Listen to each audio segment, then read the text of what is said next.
네, 안녕하십니까. 오늘은 이제 자료 둘 이상의 용도직에 걸쳐 있는 대지 요거부터 간단하게 이제 얘기할게요. 우리 지난 시간에 이제 공부했던 뼈대부터 확인을 하겠습니다. 자, 우리 건축 관련해서 이 건축물과 관련해서 이 건축물의 건폐율이라고 하는 개념, 그다음에 용적률, 그다음에 용도 이런 것들 규제를 할 필요가 있습니다. 그래서 이 건폐율, 용적률, 용도 등을 규제하기 위해서 만들어진 개념 도시군 관리계획 이렇게 봐야겠고요. 이 도시군 관리 계획이라고 하는 것, 자 여러 가지로 구성되는데 그 중에서 중심축은 용도 지역이라고 해서 전국도 21개 중에 하나의 등급을 매겨서 건폐율, 용적률, 용도 등을 규제하기 위한 개념 이렇게 해석을 하게 됩니다. 그래서 자, 용도 지역이라고 하는 거, 자 21개 중에 하나의 등급 매겨서 건폐율, 용적률, 용도를 규제하는 개념. 토지가 있으면 항상 용도 지역은 존재하고요. 용도 지역에서 주요한 포인트, 첫 번째 용도 지역끼리는 중복하여 지정할 수 없다 이런 거 있었고요. 그다음에 두 번째 용도지역을 지정할 때 기본적으로 입안 결정 과정을 거쳐야 할 것인데요. 그때 이제 지정 기준 중에서 꼭 하나 기억한다면 자연환경 보전 지역이라고 해서 보전하고 보육성할 필요가 있을 때 자연환경 보전 지역을 지정을 하게 됩니다. 그리고 나서요. 세 번째가 용도적 지정 절차상의 특례라고 해서 공유수면 같으면 지정된 것으로 본다라든가 혹은 택지 개발 지구는 특별히 도시 지역으로 결정 고시된 것으로 본다 이런 것도 있었죠. 한편 택지 개발 지구가 해제가 의제가 되게 되면 용도 지역은 과거로 환원돼야 되는 게 원칙인데요. 시험에 떴던 것은 이 택지 개발 사업 완료, 키워드는 완료죠. 완료가 되게 되면 용도 지역은 환원되지 않는다 이런 거 있었고요. 21개 용도 지역에 따라서 건폐율 55, 66, 57, 상업지역은 9878, 공업지역은 777, 녹지 이하로 20% 이하 있었고요. 계획관리지역 40% 이하 이런 식의 소위 건폐율 그리고 용적률이라고 해서 주거지역 6개 100%, 150, 200, 250, 300, 500, 상업지역 1500, 1300, 900, 1100, 공업지역은요 300, 350, 400, 녹지는 100, 180 이렇게 되어 있었고요. 도시적 외지역 주로 80% 이하인데 계획관리지역 100% 이하라고 해서 소위 이제 이렇게 용적률 건폐율 묻는 문제 자주 구성되고요. 용도 제한 문제는 현실적으로 풀 수가 없다라고 설명을 드렸습니다. 그리고요 또 하나의 쟁점으로 볼 수 있는 것이 이 용도지역 관련해서 21개 중에서 가장 규제가 센 땅은 자연환경보전지역, 한편 도시지역 16개 중에서 가장 규제가 센 땅은 보전 녹지이기 때문에 도시지역이 세분되지 않게 되면 보전 녹지지역에 관한 규정을 적용한다. 그리고 시험 문제 가장 많은 답을 뽑았던 것은 관리지역이 세분되지 않게 되면 보전 관리지역에 관한 규정을 적용을 하게 된다. 이 정도가 이제 용도지역 관련한 주요한 포인트가 되겠고요. 두 번째 용도 지구라고 하는 거 바로 도시군 관리계획의 일종으로 볼 수가 있겠고요. 이 용도 지역에 따른 규제의 변화를 주기 위해서 추가적으로 지정을 했던 것이 용도 지구라고 해서 용도 지구도 소위 관리 계획의 일종이 되게 될 것이고요. 그래서 이 용도 지구라고 하는 거 일단은 출제하는 포인트는 지정 기준이라고 하는 것에서 고도지구는요 최고한도 또는 최저한도라고 하는 것, 경관지구 자수시로 구분하고 키워드는 경관의 보호, 미관지구 중역일로 구분하고요. 키워드는 미관의 유지. 자 그다음에 보존지구인가요? 보존지구 키워드는 보존. 그다음에 종류는 중생 이런 것들이 있었습니다. 시설 보호지구는요 키워드가 보호가 될 것이고 학교, 공용, 학만, 공항 이렇게 구분을 하게 됩니다. 그리고 나서요 시설 보호지구 있었고 그 다음에 또 하나가 취락지구, 자연 취락지구와 집단 취락지구에서 키워드는 취락의 정비 이렇게 봤었죠. 그 다음에 개발진흥지구 5개 개발 키워드가 됐었고요. 그리고 나서 바로 방제지구하면 재예방 이런 것들이 키워드가 되게 됩니다. 그리고 마지막 나올 수 있는 것 중에 하나가 특정 용도 제한 지구는 입지 제한, 그다음에 방화 지구는 화재 예방 이렇게 이제 단순하게 목적 물어보는 것들이 하나의 포인트가 되고 있습니다. 그래서 그리고 용도 지구에 따라 행위제한 기본적으로 조례에 따른데 시험에 뜨는 것은 고도지구는 도시군 관리계획, 집단취락지구는 개발 제한 구역의 지정 및 관리에 관한 특별조치법 이렇게 구분을 해봤습니다. 그래서 자, 이 용도가 용도지구고요. 그다음에 이제 용도구역이라고 해서 5개가 있죠. 용도구역이라고 하는 것은 개발 제한 구역, 시가화 조정구역, 수산자원 보호구역, 그리고 도시 자연공원구역, 입지 규제 최소 구역까지 해서 용도구역은 주로 지정권자 등이 주요한 포인트에서 개발 제한 구역, 국가계획과 연계된 시가화 조정구역, 그리고 입지 규제 최소 구역은 국토교통부 장관이 결정을 하게 된다. 이런 거 있었습니다. 그다음에 수산자원 보호구역은요 해수부 장관이 결정을 하게 될 것이고요. 그다음에 도시 자연공원 구역이라고 하는 것이 도지사, 대도시시장이 결정을 하도록 한다. 요 정도로 볼 수가 있겠습니다. 그래서 이렇게 해서 용도 구역 그리고 이제 지정 기준 했을 때 개발 제한 구역은 도시 확산 방지 보완상, 시가화 조정 구역은 시가화 방지, 수산자원 보호 구역은 수산 자원의 보육성 이렇게 목적 물어보는 그리고 도시 자연공원 구역은 외울 수가 없다 이렇게 기억해 달라고 그랬었고요. 입지 규제 최소 구역 거의 나올 확률 없습니다. 그래서 이 입지 규제 최소 구역이라고 하는 것은 낙후된 구도심을 개발하기 위해서 규제를 완화하기 위한 용도 구역 이렇게 해석했었고요. 시험 문제 구성할 때 이 개발 제한 구역이 됐던 시가화 조정구역이 됐던 수산자원 보호구역, 도시 자연공원구역 그리고 입지 규제 최소 구역까지 이 지정권자가 관련해서 절차는 이제 바로 도시군 관리계획 입안 결정 절차에서 시험 문제 구성할 때 이걸 가지고 계속해서 뭐를 가지고 광역도시계획이라든가 또는 도시군 기본계획으로 결정한다 해서 틀리게 뽑았던 바가 있습니다. 그래서 이 정도가 용도 구역에서 주요한 포인트. 자, 그다음에 이제 네 번째 관리계획 오늘 이제 공부를 하게 될 것 중에 하나인데요. 기반 시설의 설치, 정비, 개량에 관한 계획에서 자 도로학교 공원 설치하기 위해서 입안 그리고 결정 등의 과정을 거치게 됩니다. 그래서 이런 기반 시설의 설치, 정비, 개량을 하기 위해서는 기본적으로 입안 결정 과정 등을 거쳐야 된다. 이렇게 봐야겠고요.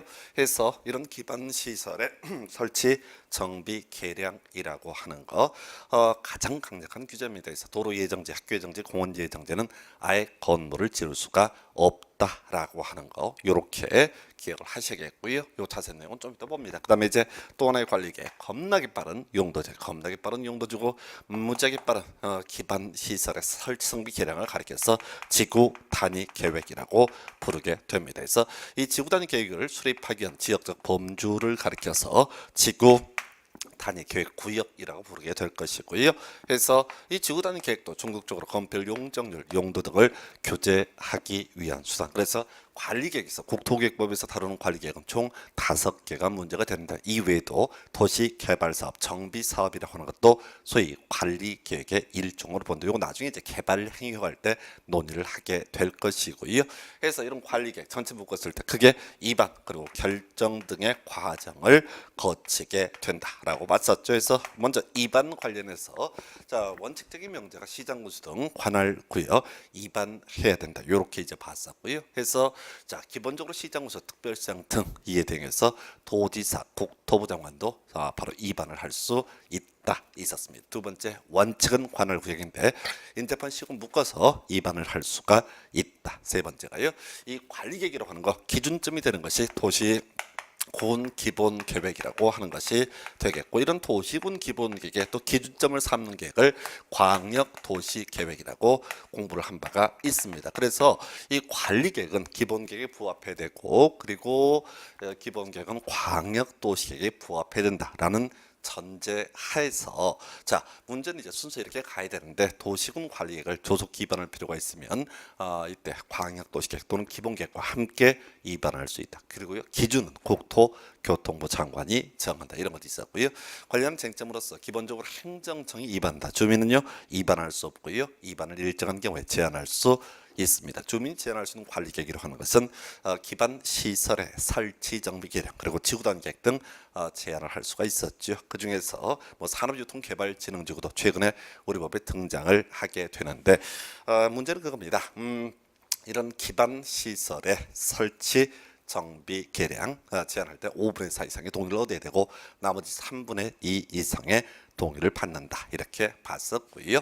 한편 2번을 하기 위한 과정으로서 자 기초조사, 주민의 의견을 듣는 절차, 지방의회 의견 청취 등 필요합니다. 그래서 되게 어려운 파트인데 다만 전체 관리 계획 중에서 지구 단위 계획은 다 생략할 수 있다 해서 우리 시험 문제 구성할 때 자 환경성 검토로 생략할 수 있다, 토지 적성 평가를 생략할 수 있다 이런 것 뜨게 되면 다 지구 단위 계획 그냥 다 외울 수는 없지만 최소한 지구 단위 계획은 다 생략할 수 있다 이렇게 기억을 해주실 거. 해서 달리 얘기하면 용도 지역이나 지구나 구역은 소위 일정한 절차를 거쳐야 된다 이렇게 얘기를 합니다. 그다음에 결정고시라고 해서 소위 협의, 심의 등의 절차를 거치게 되어 있는데요. 뭐 절차는 중요치 않고 우리 결정 고시가 되면 지형 도면의 고시가 된 날부터 효력을 바로 발생한다라고 해서 다음 날이 아니죠. 그래서 이게 이제 다음 날 시리즈가 시가화 유보 기간이 끝난 날에 다음 날이라든가 오늘 공부하게 될 게 도시군객 시설 결정이 고시로부터 20년 내 사업이 시행되지 않으면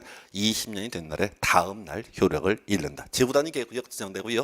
3년에 지구단위 계획을 수립하지 않게 되면 3년이 된 날에 다음 날 효력을 잃는다 등 뭐 이런 것들이 이제 나오게 되는데 문제는 자 뭐 그다지 큰 쟁점은 안 되고요. 자 그다음에 관리계획 5년마다 재검토. 여기 이제 소위 전체 관리계획하고 용도지역, 지구구역까지 개념을 설명을 드렸습니다.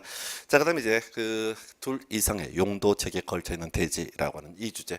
사실 이 주제는 최근은 거의 문제 구성이 되고 있지 않습니다. 한 지금 8년인가 9년 동안 안 나오고 있고요. 그냥 개념만 간단하게 볼게요. 이제 예제들을 정리를 해 놨는데 최근은 거의 문제 구성이 되고 있지 않는 영역에서 자 기본적으로 하나의 토지가 있으면 용도 지역이라고 하는 거 하나밖에 있을 수가 없습니다. 자 그런데 말이죠. 이 용도 지역이라고 하는 거, 자 경우에 따라서 하나의 대지에 둘 이상의 용도 지역이 있는 경우 있습니다. 이게 이제 용도 지역을 중복해서 지정한다는 얘기는 아니고요.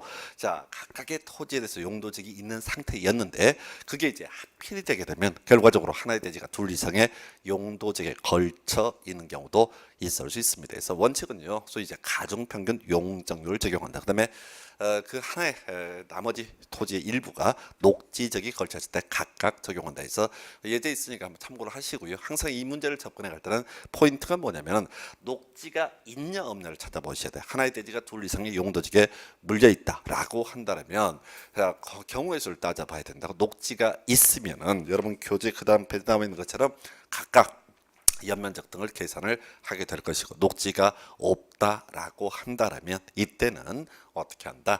바로 가중평균 용적률을 적용한다. 근데 요즘의 문제에서는 이건 거의 구성이 되고 있지 않고요. 딱 하나 기억할게. 건축물이 미관지구에 걸쳐 있을 때 대지 건축물 전부에 대해서 미관지구에 관한 규정을 적용한다. 요 얘기. 건축물이 고도지구에 걸쳐 있을 때 대지 건축물 전부에 대해서 고도지구에 관한 규정을 적용한다. 해서 자 요거는 나머지 방화지구 파트는 너무 지문이 길어서 나올 수 없고요. 최근에 이제 건축법에서 나왔던 지문 중에 하나가 이런 게 있었어요. 건축물이 취락지구에 걸쳐 있을 때 대지 건축물 전부에 대해서 취락지구에 관한 규정을 적용한다. 틀렸죠. 그죠? 건축물이 미관지구에 걸쳐 있을 때 대지 건축물 전부에 대해서 미관지구, 고도지구 아직까지 한 번도 출제가 되지 않았습니다. 그죠? 뭐만 기억하면 된다고요? 미관지구라고 하는 개념만 기억을 하시면 좋겠습니다. 그래서 이렇게 해서 보셨고요. 해서 요거 딱 하나입니다. 건축물이 미관지구에 걸쳐 있으면 어떻다? 대지 건축물 전부에 대해서 미관지구에서 해서 하나의 대지가 둘 이상의 용도 지역에 걸쳐 있는 경우이전 결국 계산 문제 녹지냐 아니냐라고 하는 것을 따져 물을 수가 있겠고요. 요즘에 나왔던 마지막 주제가 건축물이 미관지구에 걸쳐 있다. 즉 지문 형태로 구성하게 되면 이때는 미관지구 그리고 대지 건축물 전부에 대해서 미관지구에 관한 규정을 적용한다. 여기까지 간단하게 정리해봤습니다. 자, 그다음에 이제 나오는 것이 기반 시설의 설치 정비 계량에 관한 계획 이렇게 돼 있어요. 그래서 자, 이 기반 시설의 설치 정비 계량 파트는 너무너무 양이 많습니다. 그래서 상당히 수험생들이 어렵게 받아들이고요. 1년에 문제 많이 구성되면 두 문제까지 나오게 되는데 이 파트에서는 사실 좀 비워두는 게 중요해요. 뼈대 잡아주시고 비워주시는 게 제일 중요한 포인트가 되겠습니다. 해서 기반 시설의 설치, 정비, 계량에 관한 계획해서 자 일단은 제일 처음 얘기 나온 게 기반 시설의 분류. 자, 이 기반 시설의 분류하고요 세분 파트에서 자 25, 26, 27에 최근 3년 동안 계속 문제가 구성이 되고 있습니다. 그 중에서 지금 25, 26에 출제가 됐던 문제가 기반 시설의 분류 문제예요. 나머지 다 신경 쓸 거 없어요. 자, 이 기반 시설 58종이고요. 자, 이 58종을 우리 법에서는 7가지로 분류를 하고 있습니다. 그래서 외울 게 뭐냐면요. 제일 뒤에 숨어 있는 거 환경 기초 시설만 외우시면 돼요. 그래서 하수폐폐라고 하는 거에서 하수도 수질 오염 방지 시설, 그다음에 피해 차장, 그럼 폐기물 처리 시설에서 네 가지만 주구장창 외우셔야 돼서 하수폐폐 해서 지금까지 문제 구성됐던 거 이런 게 나왔어요. 자, 방제 시설로 틀린 것을 고르시오 해서 그 당시 답이 하수도 이걸 뽑아냈어요. 우리가 방제 시설이 뭐가 있는지 알게 뭡니까? 그죠? 하수폐폐만 기억하시면 돼요. 또 하나 나왔던 문제가 다음은 기반 시설을 뭐 종류에 따라 구분한 것이다. 자, 뭘 골라라? 틀린 걸 고르시오. 이런 식의 이제 문제 구성 등을 하면서 뭐라고 나왔냐면 교통시설의 폐차장 이렇게 구성을 했단 말이죠. 해서 이 두 가지 문제 핵심이 뭐냐면은 이 7개 불 중에서 7번째 항목인 하수 폐폐라고 하는 거 요것만 외우시게 되면은 어떻다고요? 그냥 문제 다 보실 수가 있습니다. 그래서 하수 폐폐라고 해서 하수폐폐, 환경 기초시설 요것만 주구장창 외우셔야 돼요. 왜? 출제위원들이 문제 구성할 때요. 자 보십시다. 교통시설, 공간시설, 유통공급시설, 공공문화체육시설 쭉 나온단 말이지. 그러면 시험에는 자 제일 독한 인간이 제일 공부 더럽게 적게 하는 인간이 뭘 배우냐면 교통시설을 외우겠죠. 그 다음에 조금 진득하신 분이 공간시설을 외우게 돼요. 그리고 대부분이 그 말이니까 나가 떨어집니다. 그리고 제일 진상이 외우는 항목이 환경 기초시설 되겠습니다. 그러면 출제위원 입장에서는 공부 많이 하신 분이 점수가 잘 나와야 되거든요. 그래서 무조건 시험에는 뭐만 된다고요? 환경 기초시설. 그래서 오늘 또 수많은 수험생들은 이 문제가 시험에 나왔다고 그러니까 교통시설부터 처음 외우기 시작하죠. 그래서 뒤져 나가는 거지. 그리고 대부분이 공공문화체육시설 가게 되면 지쳐가지고 아이고 이제는 뭐 설령 문제 내도 나는 포기를 해야 되겠다 이렇게 마음 잡수시게 되고요. 그때 좀 얍실하게 환경 기초시설을 또 뽑아요. 그래서 포장을 어떻게 하느냐가 중요한 게 아니라 그냥 통계적으로 무조건 환경 기초시설 하수폐폐에서 하수도 수질 오염 방지 시설, 그다음에 폐기물 처리시설 폐차장. 그래서 하 들어가면 또 시험에 나오는 게 하천 던져줘요. 하천은 방제 시설로 분류하고 있죠. 그걸 생각하면 안 돼요. 그저 하수도 수질 오염 방지 시설, 폐기물 처리시설 폐차장 요것만 달달달 외우는 거예요. 폐차장 교통시설하면 또 그럴싸해 보이거든. 그래서 아주 그럴싸하게 지문 구성하는데 하수폐폐, 환경 기초시설 요거 하나 외우셔야 되고 두 번째 기반 시설의 세분이라는 부분에서 지금 이제 큰 제목들 보면 도로 있고요. 그다음에 자동차 정류장이라는 것이 있고요. 그다음에 또 하나가 폐차장이라고 하는 것. 이렇게 총 3가지 영역으로 분류가 됩니다. 그래서 어려운 건 나중에 하시고요. 쉬운 거는 잘해요. 그래서 지금 도로라고 하는 것은 세분 7개로 세분이 되게 됩니다. 도로는 7개. 어떤 도로? 이런 도로, 저런 도로. 도로. 그래서 결과적으로 도로는 7개 도로로 분류한다. 이것만 외우시는 거야. 두 번째 자동차 정류장 어려워요. 포기합니다. 그리고 외울 게 광장이라고 하는 걸 보게 되면 광장에서 5개의 광장으로 분류가 됩니다. 그러면 우리가 수험생 입장에서 쉽게 외울 수 있는 게 도로는 7개의 도로, 무슨 도로 붙으면 다 도로의 종류다. 광장은 5개의 광장, 무슨 광장 붙으면 다 광장의 종류다. 이렇게 외우시면 되는 거예요. 예, 그럼 나머지가 자동차 정류장이 남는 거죠. 그걸 외우시는 건 아니에요. 그래서 쉽게 가는 겁니다. 도로는 도로, 광장은 광장. 그래서 최근 시험 문제 나왔던 것이 27회 때 문제가 다음 중 자동차 정류장의 뭐 종류로 틀린 것을 고르시오. 답은요. 바로 교통광장 이렇게 던졌다고. 그러면 이제 의미를 새기면 교통광장도 무슨 자동차 정류장의 한 종처럼 오해할 수 있습니다. 그러나 이것은 그냥 우리가 외울 때 도로는 도로, 광장은 광장 이렇게만 외우시게 되면은 그냥 답을 맞출 수 있게 구성을 해요. 혹시 이 문제가 28회 때 다시 구성이 되더라도 그 자동차 정류장까지 외우려고 하지 마시고 도로는 도로, 광장은 광장 요거만 외우고 있으면 객관식 문제를 풀어갈 때는 전혀 지장이 없습니다. 그래서 정리 들어가면요. 자, 우리가 기반 시설의 분류라고 하는 부분에 있어서는 하수폐폐 이게 바로 환경 기초 시설이다. 이렇게 가야 할 것이고, 그 다음에 이제 도로 7개 도로, 광장은 5개 광장으로 분류한다. 요렇게만 아주 단순하게 외우시게 되면은 그냥 문제 다 풀어가실 수 있습니다. 그래서 자, 제일 첫 번째 주제로서 바로 기반 시설의 분류 또는 세분이라는 개념을 확인해 봤고요. 그 다음 나오는 주제가 기반 시설의 설치 정비 계량 절차요. 원칙적으로 도시군 관리계획, 예외 도시군 관리계획에 의하지 아니할 수 있다. 이렇게 크게 두 개로 구분합니다. 그래서 자, 요거는 옆에 지문을 쓱 보시게 되면 기본적으로 답이 되지 않습니다.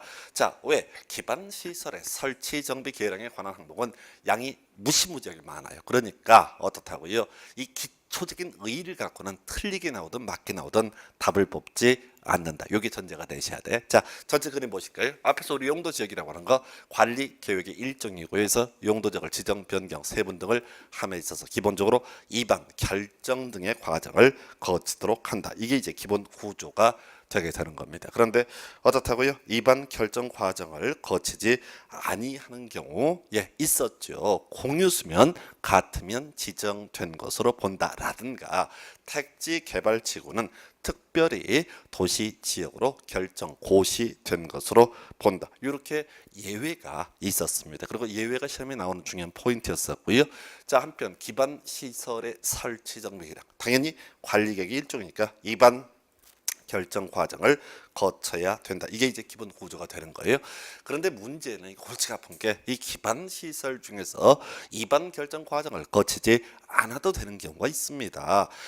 한 200가지가 넘습니다. 그 절대 사람이 외울 수 없어요. 그래서 개념은 그렇습니다. 자, 기반 시설의 설치 정비 계량, 바로 입안 결정 과정을 거쳐라라고 하는 얘기는 바로 누가 행정청이 입안하고 행정청이 결정한다, 이런 취지거든요. 요는 뭐냐면은 도시군 관리계획에 의하지 아니하고 결정할 수 있는 것들. 자, 요건 뭐냐면은 거기 뭐 전형적인 케이스가 그 중에 하나가 점용 허가 대상이 되는 공원 안에 기반 시설 이런 거 나와 있죠.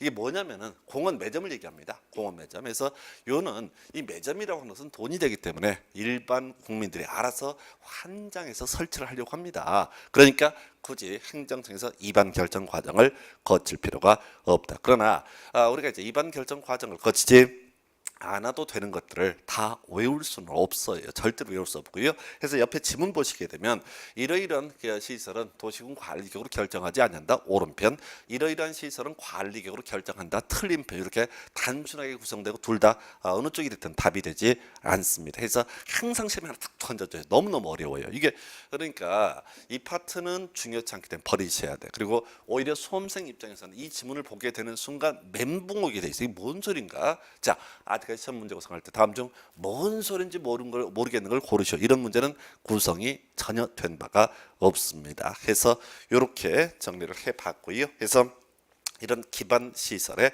설치 정비 계량, 기본적으로 입안 결정 과정 거친다.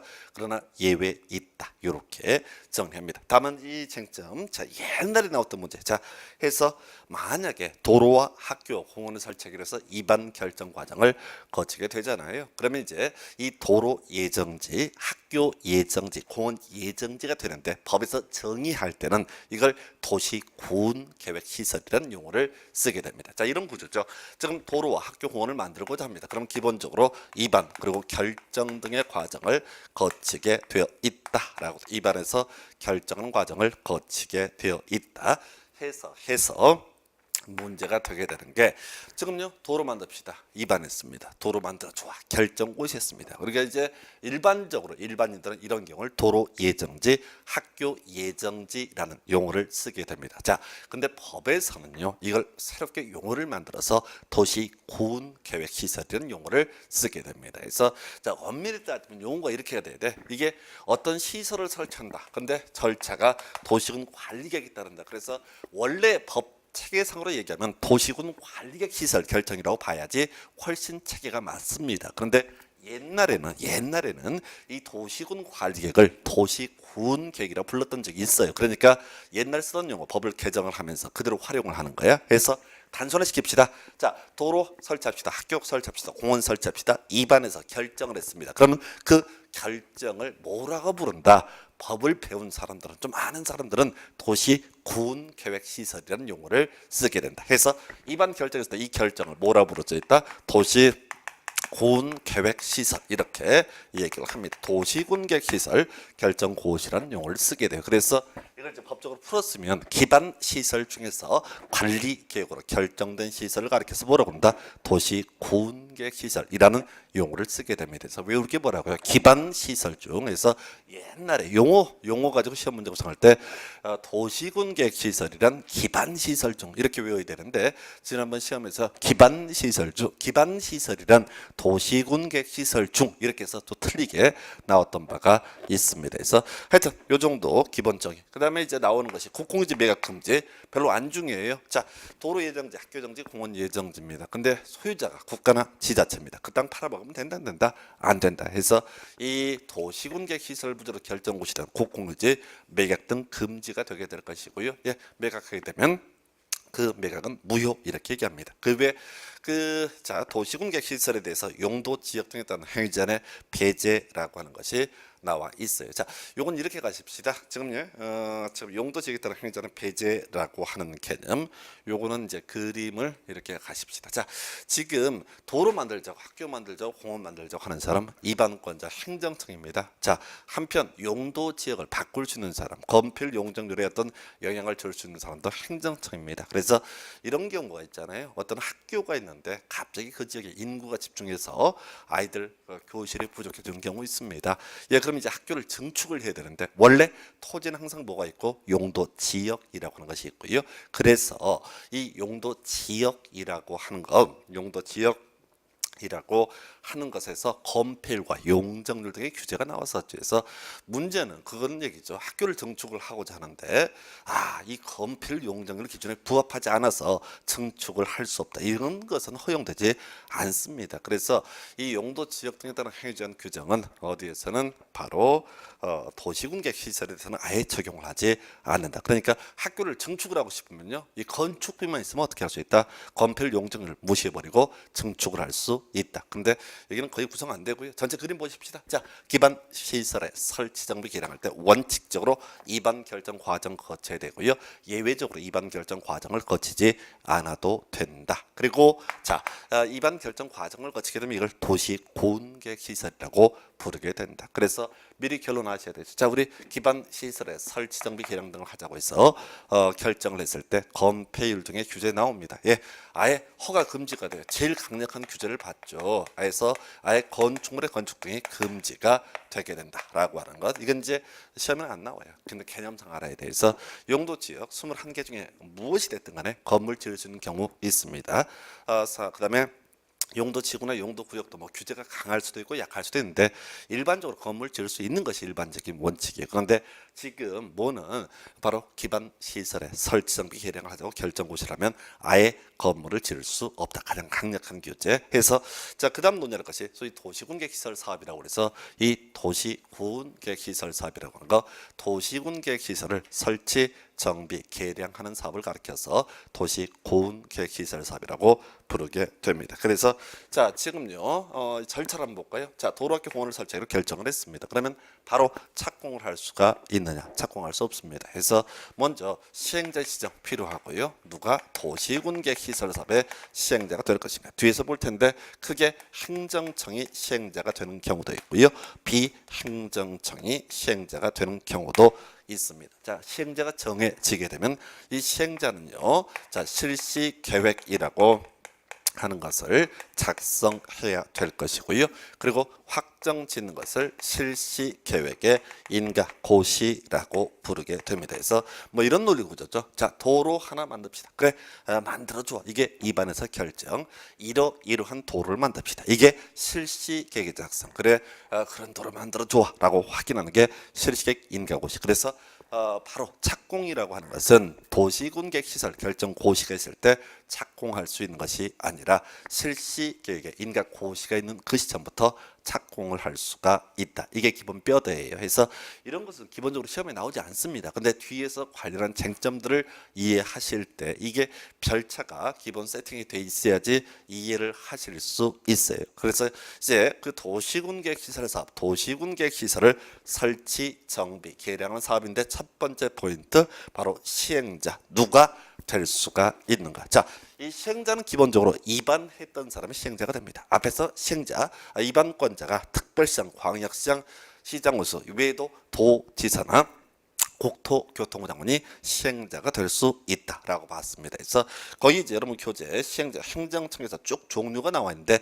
큰 이슈가 되지는 않습니다. 얘들은 나와도 답을 뽑는 주제가 아니에요. 왜? 원칙이니까 시험에는 항상 예외가 중요한 포인트. 그래서 지금요 누가 자 도시군계획시설 사업 이 사업 도로학교 공원을 만드는 사업의 총 책임자 바로 비행정청도 사업 시행자가 될 수 있다. 이게 쟁점이에요. 그런데 비행정청이 사업 시행자가 되기 위해서는요 지멋대로 될 수 있는 것이 아니라 바로 뭐가 필요하다. 일정한 면적 소유되고 동의 받아야 됩니다. 시험에 23회 때 27회 때 계속 나오는 것이 여러분 자료 오른쪽 페이지 나와 있죠. 토지공사, 지방공사 동의를 얻어야 하는 것은 아니다. 도배를 합니다. 그래서 토지공사, 지방공사는 면적을 소유하거나 동의를 얻어야 되는 것은 아니다. 그래서 시험 문제에서는 23회, 27회 계속 내는 게 이건 무조건 틀린 걸 고르셔야 할 때 되는 문제예요. 그래서 뭐라고 토지공사가 도시공개시설 사업의 시행자가 되기 위해서 면적 3분의 2 이상을 소유하고 총수 2분의 1 이상의 동의를 받아야 한다. 이런 식으로 항상 틀리게 뽑는 질문에서 옆에 지문 나와 있잖아요. 두 번째 박스 보시게 되면 토지주택공사 끄트머리 동의를 받아야 한다라고 해서 틀리게 뽑았어요. 그래서 토지공사 등 어떻다? 동의를 요하지 않는다. 자, 이 문제가 27회 때도 구성이 됐었는데 만약에 이 문제와 관련해서 우리가 이제 따져 물을 수 있는 주제, 자 이런 게 이제 문제가 되는 거예요. 이 토지공사, 지방공사 지금 이제 토지공사가 두 번 나왔으니까 앞으로 예상되는 지문은 뭐라고요? 지방공사 뭐 동의를 얻어야 된다. 지방공사 토지를 소유해야 된다라면 틀린 편이 되겠습니다. 그래서 도시군객시설 사업 파트에서 첫 번째 출제 포인트 틀린 것을 고르시오라는 문제가 구성이 돼요. 그때 답이 되는 지문 토지공사 동의를 얻어야 된다. 틀린 편. 지방공사 동의를 얻어야 된다. 틀린 편. 이렇게 기억을 해 주실 것. 그 다음에 이제 시행자 보호 조치로서 첫 번째 나와 있는 것이 분할 시행이라고 해서 얘는 나와도 답 되지 않습니다. 그래서 요건 논리 구조가 이렇죠. 우리가 지하철을 하나 만듭니다. 도로를 만들게 됩니다. 엄청 규모가 커요. 그래서 사실은 이 도로 지하철을 만들 때 수십 개 공구로 쪼개서 사업을 시행을 하게 됩니다. 그래서 이걸 우리가 뭐라 부른다고요? 분할하여 시행할 수 있다. 이렇게 얘기를 하게 됩니다. 분할하여 시행할 수 있다라고 해서 그렇고요.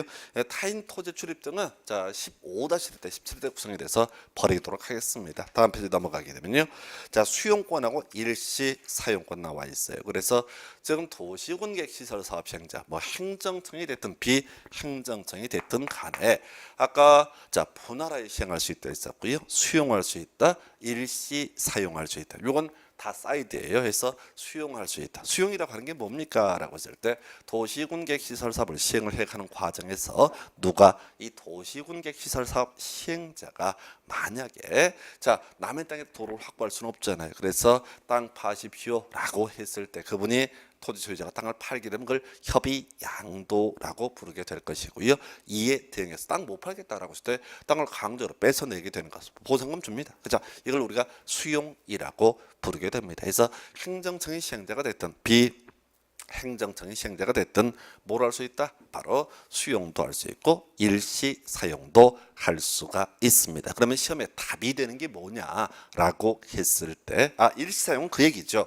지금 이제 소유권 자체를 박탈해내는 것은 아니고요. 보상금 주고 강제로 그 땅을 쓰게 하는 권리 이게 바로 일시 사용이라는 개념이 되겠습니다. 자 시험에 나오는 쟁점 바로 사업 인정 고시의 의제라고 해서 자 이거 외우셔야 돼요. 두 번째 출제 포인트 지금요 이 주제가 마지막 나온 게 18회 때인가 구성이 됐었는데 다만 도시개발법에서 작년에 수용 얘기가 한번 나왔거든요. 얘도 충분히 나올 때가 됐어요. 그래서 외울게요. 자, 우리가 이 수용에 관한 절차 알고 있어야 돼요. 그래서 이 수용을 하기 위해서는 절차적으로요 사업 인정 및 고시라고 하는 것을 필요로 하게 됩니다. 그래서 외울 게 뭐냐면 사업 인정 및 고시 개념부터 먼저 볼까요? 자, 지금 수용을 하고자 합니다. 그러면 공익 사업을 위한 토지 등의 취득 및 보상에 관한 법률, 이 법에 따르게 되면요 그런 얘기를 합니다. 자, 사업 인정 및 고시라는 것을 받아야 돼요. 그래서 결국은 어떤 얘기냐면 일반적으로 수용을 하기 위해서는 이 공익 사업의 시행자가 국토부 장관 만나야 돼요. 국토부 장관 만나서 이 사업이 공익 사업이다라고 인정받고 외부에 발표하는 과정, 이걸 우리가 사업 인정 및 고시라고 부르게 됩니다. 자, 근데 이게 뭐가 문제가 되냐면 이 사업 인정 및 고시 받으려면 몇 년 걸립니다. 현실적으로. 그래서 우리 법에서는 바로 사업 시행이 가능한 시점, 실시계획 고시가 있게 되면 어떻다? 사업 인정 및 고시가 있는 것으로 본다라고 해서 결과적으로 이런 얘기죠. 실시계획 고시하고 나서 따로 이 사업 인정 및 고시를 받을 필요가 없다. 그러면 이제 우리가 시험용으로 기억하실 건 뒤를 먼저 보셔야 돼. 사업 인정 및 고시가 있는 것으로 본다라는 표현 앞에는 뭐가 있어야 한다? 실시 계획의 고시. 이게 되게 까다로워요. 뒤를 보셔야 돼. 그 옆에 지금 보면 도시군 계획시설에 관한 도시군 관리계획 결정의 고시가 있는데 공익 사업을 위한 토지 등의 취득 및 보상에 관한 법률에 따른 사업 인정 및 고시가 있는 것으로 본다. 이런 식으로 지문 구성을 한단 말이죠. 뭔 소리인지 몰라요. 외울 게 뭐라고요? 사업 인정 및 고시가 있는 것으로 본다라는 표현 앞에는 뭐가 있어야 한다? 실시 계획의 고시. 어떻게 시험 문제 준비하시면 뒤를 먼저 보셔야 돼. 사업 인정 및 고시가 있는 것으로 본다라는 표현이 있으면 어떻다? 실시 계획의 고시 있으면 옳은 편, 없으면 틀린 편. 요 정도로 보시고요. 자, 해서 두 개 쟁점 삼았어요. 자, 토지공사, 지방공사 동의를 요하지 않는다. 두 번째가 사업 인정 및 고시가 있는 것으로 본다라는 표현 앞에는 뭐가 필요하다? 실시 계획의 고시. 세 번째 안경목이요, 바로 행정심판에 관한 부분입니다. 그래서 이것도 이제 개념이 좀 복잡한데, 자, 이렇죠. 우리가 어떤 행정청의 처분에 대해서 불만이 있으면 그 당사자에게 맞짱 뜨는 것을 이의신청, 이전에 시험에 나오지 않습니다.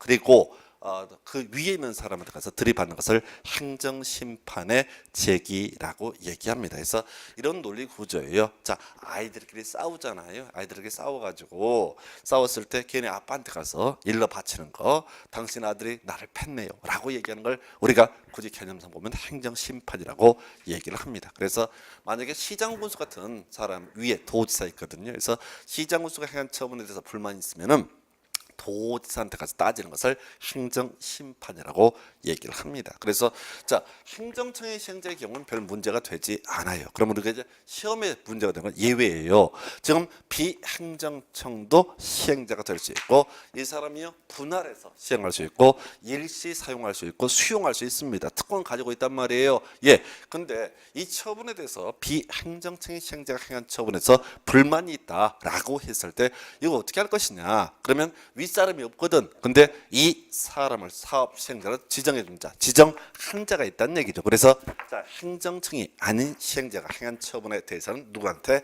지정한 자에게 행정심판을 제기한다. 나중에 우리가 외울 것은 지정이면 외우시면 돼. 그래서 나중에 도시개발법에 가면 거기서도 비행정청이 도시개발사업의 시행자가 됐을 때 그때도 행정심판 제기가 문제가 되는데, 그때는 지정권자에게 행정심판을 제기한다. 이걸 외우셔야 되거든요. 그래서 두 개가 나오는데 우리가 행정심판하게 되면 무조건 누구한테? 지정이라고 해서 누구를 피청구인에서 지정한 자를 또는 지정권자를 피청구인으로 해서 행정심판을 제기할 수 있다, 이렇게 얘기를 합니다. 그래서 요 주제를 갖고 또 한번 답을 뽑아요. 그래서 도시군계획시설사업의 시행자 관련해서 세 가지가 출제 포인트.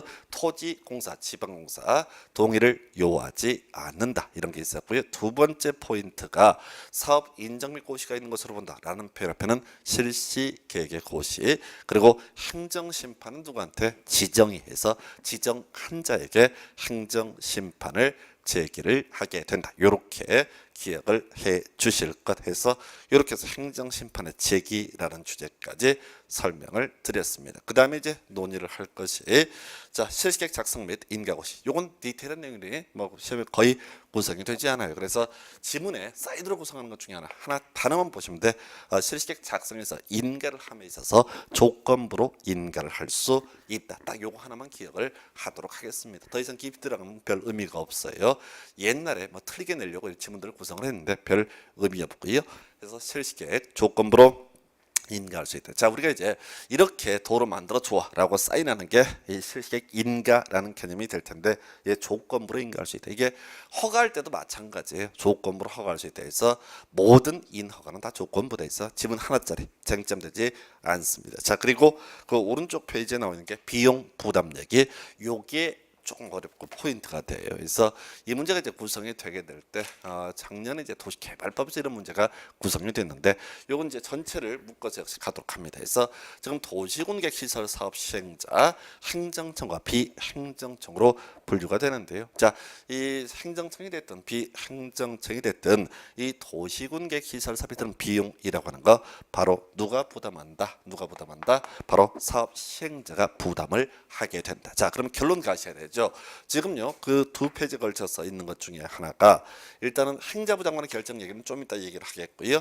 지금 도시공개시설 사업 시행자라고 하는 거, 자 비용 부담을 하는데 행정청, 비행정청을 구분을 하게 되면 행정청에 관한 부분에서요 이런 게 있어요. 한 페이지 뒤에 넘기시게 되면 행정청의 시행자 국가 예산에서 50%까지 보조 유흥자를 받을 수 있다. 이런 항목이 나와 있어요. 그래서 자 그 비용 국가 예산에서 50%까지 보조 유흥자 비교해서 외우셔야 돼. 지금 행정청은 얼마까지? 50%까지 보조 또는 유흥자를 받을 수 있다. 그리고 그 밑에 시행자가 행정청이 아닌 경우 나와 있죠. 예, 비행정청의 시행자의 경우 자기가 비용 부담을 해야 되는데 이때 3분의 1까지 보조 유흥자를 받을 수 있다라고 하는 것 이렇게 정리합니다. 그래서 단순화시켜야 돼. 행정청의 시행자 50%까지 보조 유흥자를 받을 수 있다. 행정청이 아닌 시행자 3분의 1까지 보조 유흥자를 받을 수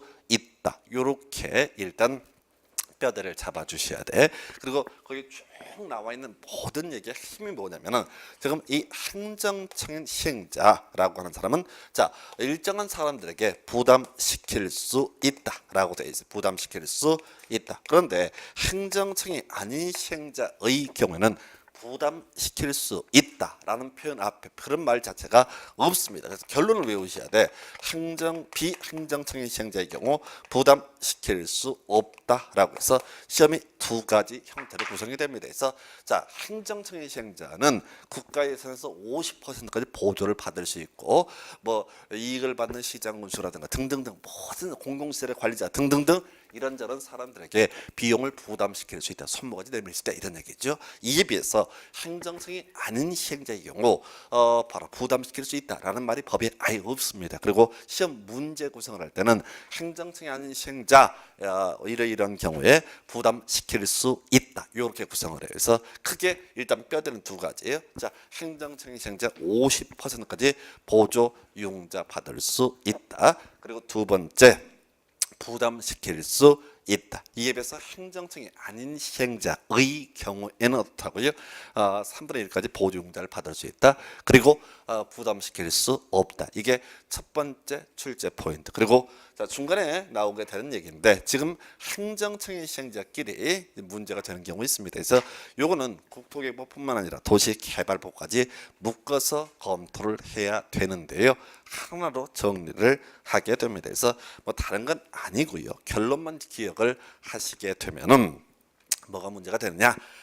바로 지자체 장끼리 다툼이 있는 경우가 있어요. 그래서 제가 뭐 그런 예를 들죠. 만약 경기도다 그러면 지금 지사가 남경필 도지사가 있고요. 요즘에 시끄러웠던 분 중에 이재명 시장, 성남시장이 있었죠. 그래서 혹시 길 가다가 이재명 시장하고 경기도지사가 맞짱 뜬다, 개싸움 벌어졌다. 그러면 그때 감독하는 사람 바로 행정자치부 장관 묶어서 가셔야 돼. 이게 국토개발뿐만 아니라 도시개발법 똑같이 나오게 되는데 지자체장끼리 싸우게 된다, 다툼이 있다라고 했을 때 이때 감독을 하는 사람 누구 된다? 이때는 행정자치부 장관. 이게 7회 때 도시개발법에서 관련한 문제로 구성이 된 바가 있어요. 정리합니다. 지금요 도시군객시설 사업행자 행정청인 경우도 있고 비행정청인 경우도 있다. 그래서 행정청인 시행자의 경우 50%까지 보조용자를 받을 수 있고 여기저기 손을 내밀 수가 있다. 그런데 행정청이 아닌 시행자 3분의 1까지 보조용자를 받을 수 있고 대신 손을 내밀 수 없다. 해서 문제 구성할 때 두 가지예요. 숫자 물어보는 게 하나의 포인트가 될 것이고 두 번째 포인트가 행정청이 아닌 시행자 부담시킬 수 있다라고 해서 틀리기 뽑는 거예요. 그리고 마지막 쟁점이 지자체 장끼리 다툼이 있다. 그럼 무조건 누가 결정한다? 행자부 장관이 결정한다. 항상 시험 문제는 기획재정부 장관이 결정한다. 이런 식으로 또 국토부 장관이 결정한다. 이렇게 틀리게 구성을 하게 됩니다. 그래서 이 정도가 도시군객시설 사업 시행자에 관련한 쟁점 이렇게 봤을 때요. 그래서 다시 출제 포인트 정리하겠습니다. 자, 첫 번째 토지공사, 지방공사 동의를 요하지 않는다. 두 번째 사업 인정 및 고시가 있는 것으로 본다라는 표현 앞에는 뭐가 실시 계획의 고시라고 하는 것.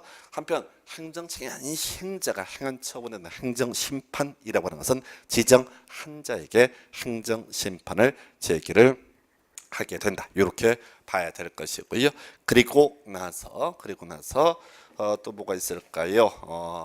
지금 나와 있는 것이 지금 이제 비용 부담 관련해서 행정청의 시행자 자기가 비용 부담하는데 국가에서 50%까지 받을 수 있다. 그리고 이런 저놈한테 손을 내밀 수 있다. 즉 부담시킬 수 있다. 이렇게 가는 데 비해서 행정청이 아닌 시행자의 경우에는 자 3분의 1까지 보조받을 수 있고 대신 자 손을 내밀 수는 없다. 시험 문제 구성할 때는 손을 내밀 수 있다. 이런 식으로 구성을 하게 됩니다. 그리고 마지막 행정청 지자체끼리 다툼이다라고 하게 되면 이때는 바로 행정자치부 장관이 결정하는 바에 따른다. 이 정도가 지금까지 시험에 나왔던 주요 포인트가 되겠습니다. 자 이렇게 해서 자 도시군객시설 사업 보셨고요. 그 다음에 이제 공동구 얘기 나와 있는데 지금 25, 26회 나왔었는데 이건 버리셔야 돼요. 너무 지저분해. 개념만 정리합니다.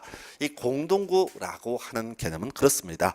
땅 밑에다 큰 관을 심어서 전선, 가스관 등을 쳐넣기 위한 큰 구멍을 가리켜서 공동구. 그래서 이 공동구라고 하는 이 개념은 당연히 기반 시설의 일종이기 때문에 입안에서 결정하는 과정을 거쳐야 됩니다. 그런데 이 공동구가 뭐가 문제가 되냐면 자 우리가 도로를 만들었다라고 했을 때 쓸 의무 없습니다. 우리 집 앞에 도로가 지나간다. 반드시 그 도로를 타야 될 의무는 없습니다. 그런데 공동구는 만들어지게 되면 반드시 전선, 가스관 등을 쳐넣어야 될 법적 의무가 있습니다. 그래서 우리 국토기획법에서는 공동구와 관련해서 좀 달리 일정한 내용을 규정을 하고 있고요.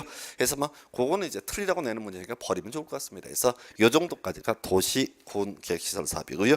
그 다음 페이지에 나와 있는 것이 장기 미집행 도시군계획시설 부채세 매수 청구라는 주제. 자 여기서 잠시 쉬었다가 이어서 가도록 하겠습니다.